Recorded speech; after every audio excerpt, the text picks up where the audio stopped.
Assalamualaikum warahmatullahi wabarakatuh.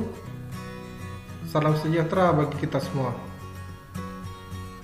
Sebelum memulai, jangan lupa untuk subscribe dan nyalakan lonceng notifikasi.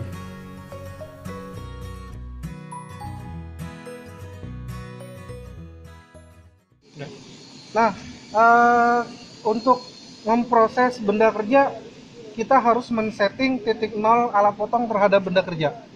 Kita harus setting dulu. Tidak bisa langsung berproses.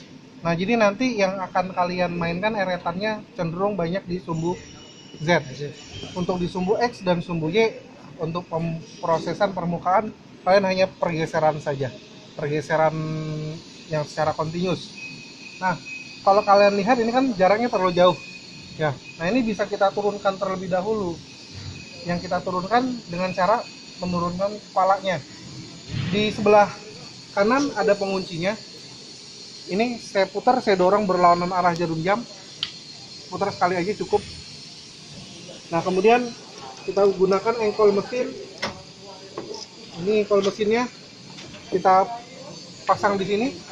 Kita putar berlawanan arah jarum jam untuk menurunkan. Ya, kira-kira jaraknya paling sekitar 5 mili udah cukup. Tapi di sini saya harus dekatkan dulu lah. Tapi jangan sampai kena, ingat jangan sampai kena. Oke, sekarang saya turunkan.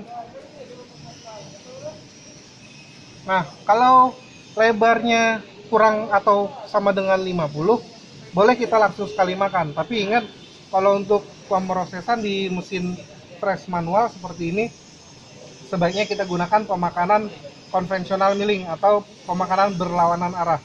Saya setting di sini. Dan saya setting di ujung untuk proses titik nolnya, setting titik nolnya, saya dekatkan kembali. Nah, sudah cukup dekat. Kemudian saya kunci kembali, jangan lupa dikunci kembali. Nah, di sini saya bisa gunakan kertas untuk sebagai alat bantunya. Kertas yang kita basahkan pakai air atau pakai bromus. Letakkan hanya di ujung saja, kecil seperti ini ya, di ujung. Dan kita setting awal pun di ujung seperti ini, jangan terlalu dalam ataupun juga jangan terlalu luar ya, agak sedikit masuk. Nah, seperti ini ya, ini kan belum nyentuh. Nah, sekarang yang belum di setting itu adalah RPM nya. RPM di sini harus kita setting dulu. Kalau secara hitungan diameter 50, itu RPM nya adalah 140 RPM. Posisinya di mana? 140 di bawah kan ya, di satu. Kita pastikan ini di satu. Kemudian kita nyalakan. Saya setting. Jangan lupa dalam kondisi menyala, spindlenya kita geser. Kalaupun nggak bisa sampai ujung sekali, ya cari posisi paling mentoknya. Nah, kalau sudah, jangan lupa ketika memproses gunakan pelindung dirinya, kacamata.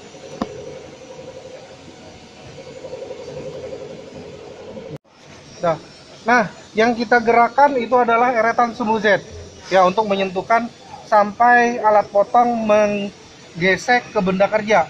Nah, jadi nantinya sebelum menggesek benda kerja, dia akan menggesek dari kertas yang kita gunakan, yang tadi kita basahkan. Nah, yang kita putar ini ya, eretannya. Kalau yang di dalam ini skala eretan, jangan sampai salah putar. Kalau skala eretan kita gunakan untuk menyetet titik nolnya tadi. Tapi kalau menggeser eretan adalah eretannya yang digeser. Kita putar perlahan sampai kertasnya bergeser. Hati-hati.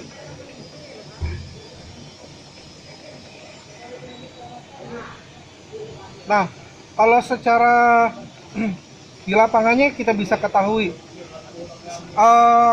ada perbedaan getaran maupun bunyi ketika alat potong belum bergesek dibandingkan dengan ketika sudah bergesek.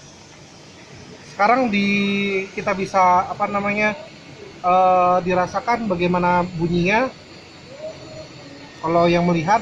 Nah, nanti bandingkan bunyinya ketika sudah menggesek.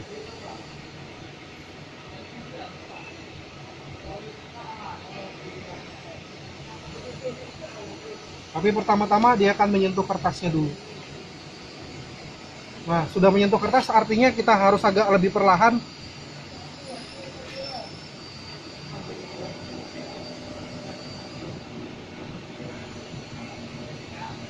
Nah, sudah ada mulai gesekannya.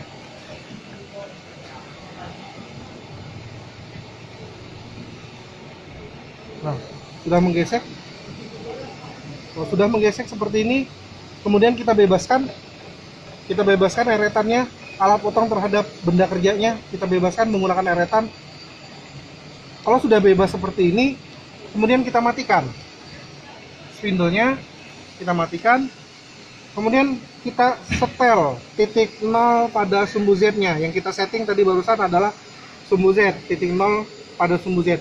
Kita setting di sini, yang digeser adalah sekarang eretan. Setting di 0. Nah, baru sekarang setelah ini kan tidak, tadi kita sudah menyeting nih. Sekarang alat potong terhadap benda kerja sudah titik 0. Ya, kita mau makan berapa mili? Tadi benda kerja kita ukur sekitar 15,86 lah. 15,86. Artinya kalau kita menjadikan 14, kita punya PR 1,86. Ya, bisa jadi sisi atas ini kita makan 1 mili, sisi bawahnya kita makan 0,86. Jangan sampai atas diproses, bawahnya tidak. Padahal atas bawah dia ada karatnya. Ya. Nah, sekarang kita makan tidak boleh langsung besar. Untuk mencoba awal mungkin ya 0,3, 0,5. Walaupun 0,3, 0,5 itu sebenarnya untuk memproses benda SC37 dengan cutter HSS itu sebenarnya proses finishing. Tapi finishing itu juga dipengaruhi oleh hal-hal lain juga, seperti penggunaan pendingin dan konstan atau tidaknya kita muter eretan. Bisa konstan, bisa cepat lambatnya juga. Ya, kalau kita makin cepat ya hasilnya akan kasar, tapi kalau kita perlahan hasilnya akan halus. Nah, sekarang masih di 0, saya setting, saya kasih contoh saja sebesar 0,2. Yang diputar yang mana? Eretan ya, bukan yang di dalam. Kalau di dalam adalah skala eretan. Saya putar di sini 0,2. Dah. 0,2 kita coba makan. Jangan lupa pendinginnya nyalakan, kita makan. Ingat, pemakanannya ini adalah berlawanan arah. Untuk memutar eretannya, sentuhan pertama harus soft, harus lembut, tidak boleh menghentak. Kalau menghentak, terutama kalau makannya banyak, bisa rompal alat potongnya.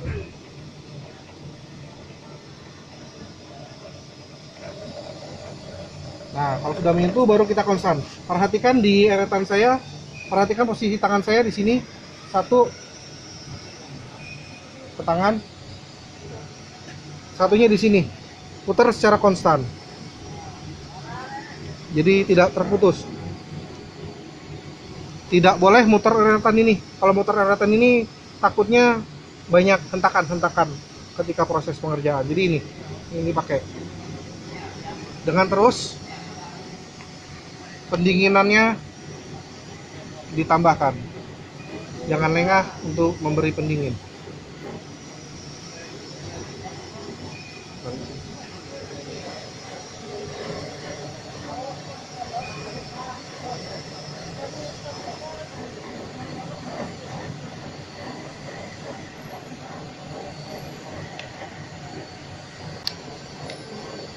Nah, yang paling baik itu pendinginan secara continuous.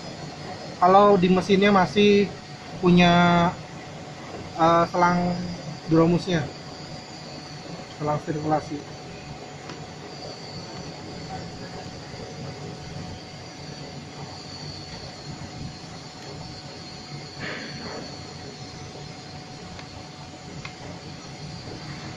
Nah, ketika sudah sampai ujung seperti ini, jangan langsung kembali ke belakang.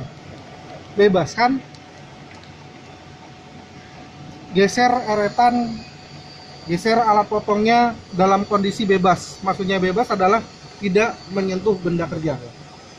Ini kan bebas sekarang, saya geser ke sini.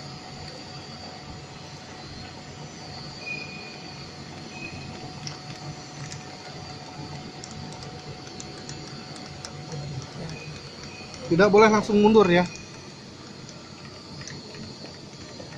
Nah, sisanya ini lebih kecil daripada alat potongnya, maka kita bisa lakukan pemakanan netral. Nah, untuk pemakanan netral yang jangan kalian lupakan, ini harus posisinya tengah-tengah, usahakan tengah-tengah, karena kalau condong kanan atau condong kiri dia bakal berat. Di tengah-tengah yang kita makan. Ingat, nyentuh pertama harap dengan lembut, takut ada hentakan.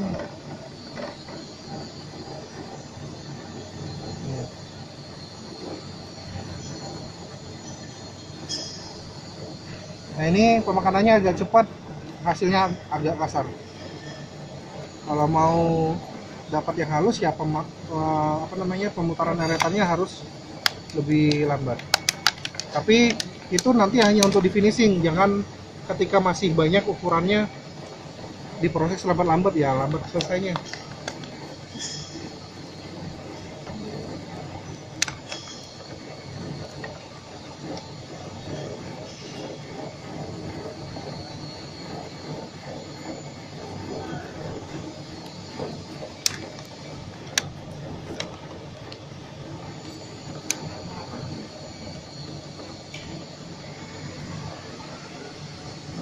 Ya, gerakan sampai bebas, baru kembali ke posisi yang kita inginkan. Ada mengkilat nih. Mengkilat.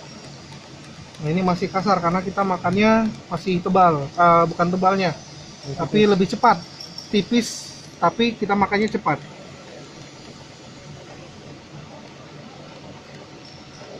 Sudah, kalau sudah selesai bisa kita stop. Oke, nah nanti setelah kita memproses untuk bidang awal, untuk bidang pertama di sini itu kita bisa proses sampai karatnya hilang saja, cukup sebenarnya. Kemudian bisa kita balikan ke bidang belakangnya, karena kan kita harus proses dua bidang bolak-balik karena di kedua sisi itu terdapat karat ya. Nah, jangan sampai nanti udah terlalu banyak makan di satu sisi, yang belakangnya lupa makan ya. Nah, tapi yang perlu kalian ingat apa? Ketika setelah kalian proses, jadi setelah kalian proses salah satu sisinya, ingat yang saya bilang di awal, pada benda kerja salah satunya logam, ketika diproses machining dalam permesinan ya, dia akan meninggalkan sisi tajam. Artinya apa? Harus kita debur sisi tajam ini kan sisi tajamnya nanti harus kita debur, kemudian ragum harus kita bersihkan, parallelepiped harus kita bersihkan, benda kerja harus kita bersihkan, baru kemudian boleh dibalik pencekamannya. Itu syaratnya, karena kotor sedikit saja akan mempengaruhi dari ukuran ya. Baik, itu aja. Sudah.